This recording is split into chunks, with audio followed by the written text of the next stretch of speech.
ಕೆಲಸದ ಅವಧಿಯನ್ನು ದಿನಕ್ಕೆ 8 ಗಂಟೆ ಬದಲು 10 ಗಂಟೆಗೆ ವಿಸ್ತರಿಸುವ ಸಂಬಂಧ ಸಾಕಷ್ಟು ವಿರೋಧ ವ್ಯಕ್ತವಾಗುತ್ತಿದ್ದು, ಈ ಹಿನ್ನೆಲೆಯಲ್ಲಿ ಕಾರ್ಮಿಕ ಸಚಿವ ಸಂತೋಷ್ ಲಾಡ್ ಅವರು ಗುರುವಾರ ಸ್ಪಷ್ಟನೆ ನೀಡಿದ್ದಾರೆ.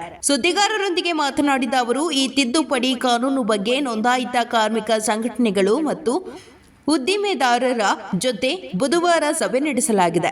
ಈ ಪ್ರಸ್ತಾವನೆ ಸಾರ್ವಜನಿಕರು ಹಾಗೂ ಉದ್ಯೋಗಿಗಳಲ್ಲಿ ತಪ್ಪು ತಿಳುವಳಿಕೆ, ಭೀತಿಗೆ ಕಾರಣವಾಗಿದೆ. ಹಾಗಾಗಿ ಸ್ಪಷ್ಟೀಕರಣ ನೀಡಬೇಕಾಗಿದೆ ಎಂದು ಹೇಳಿದರು.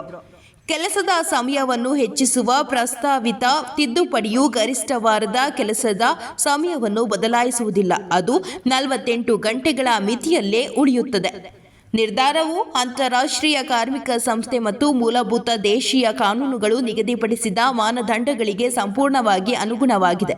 ಯಾವುದೇ ಅಂತಾರಾಷ್ಟ್ರೀಯ ಸಮಾವೇಶ ಅಥವಾ ಮಾನದಂಡದ ಉಲ್ಲಂಘನೆಯಾಗಿಲ್ಲ ಎಂದು ತಿಳಿಸಿದರು. ಪ್ರಸಕ್ತ ಕಾನೂನಿನಡಿ ಕೆಲಸದ ಅವಧಿ 9 ತಾಸು ಇದೆ. ಹೊಸ ಪ್ರಸ್ತಾವನೆಯಂತೆ ದಿನದ ಕೆಲಸದ ಅವಧಿಯನ್ನು 10 ತಾಸಿಗೆ ವಿಸ್ತರಿಸಲು ಉದ್ದೇಶಿಸಲಾಗಿದೆ. ಈ 10 ತಾಸುಗಳ ಕೆಲಸದ ಅವಧಿಯಲ್ಲಿ 1 ತಾಸಿನ ಭೋಜನ ವಿರಾಮವೂ ಸೇರಿದೆ.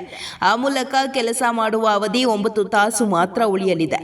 ಪ್ರಸ್ತಾವನೆಯ ಮೂಲ ಉದ್ದೇಶ ಉದ್ಯೋಗಿಗಳು ಉದ್ಯೋಗದ 2 ಆಯ್ಕೆಗಳನ್ನು ನೀಡುವುದಾಗಿದೆ. ಈ ಬದಲಾವಣೆ ಮೂಲಕ ಕಾನೂನು ಪ್ರಕಾರ ಕೆಲ ದಿನಗಳಲ್ಲಿ ಉದ್ಯೋಗಿ ವಾರದಲ್ಲಿ 48 ತಾಸು ಕೆಲಸ ಮಾಡುವ ಅಗತ್ಯತೆಯನ್ನು ಪೂರೈಸುವ ವ್ಯವಸ್ಥೆ ಕಲ್ಪಿಸಲಿದೆ. ರಾಜ್ಯ ಸರ್ಕಾರ ಎಲ್ಲ ಸಿಬ್ಬಂದಿ ವರ್ಗದ ಹಿತರಕ್ಷಣೆಗೆ ಬದ್ಧವಾಗಿದೆ ಎಂದಿದ್ದಾರೆ.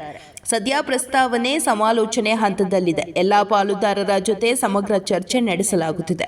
ಯಾವುದೇ ಅಂತಿಮ ತೀರ್ಮಾನಕ್ಕೆ ಬರುವ ಮೊದಲು ಸಂಪುಟ ಸಭೆಯಲ್ಲಿ ಈ ಬಗ್ಗೆ ಚರ್ಚೆ ಮಾಡಲಾಗುವುದು ಎಂದು ತಿಳಿಸಿದರು.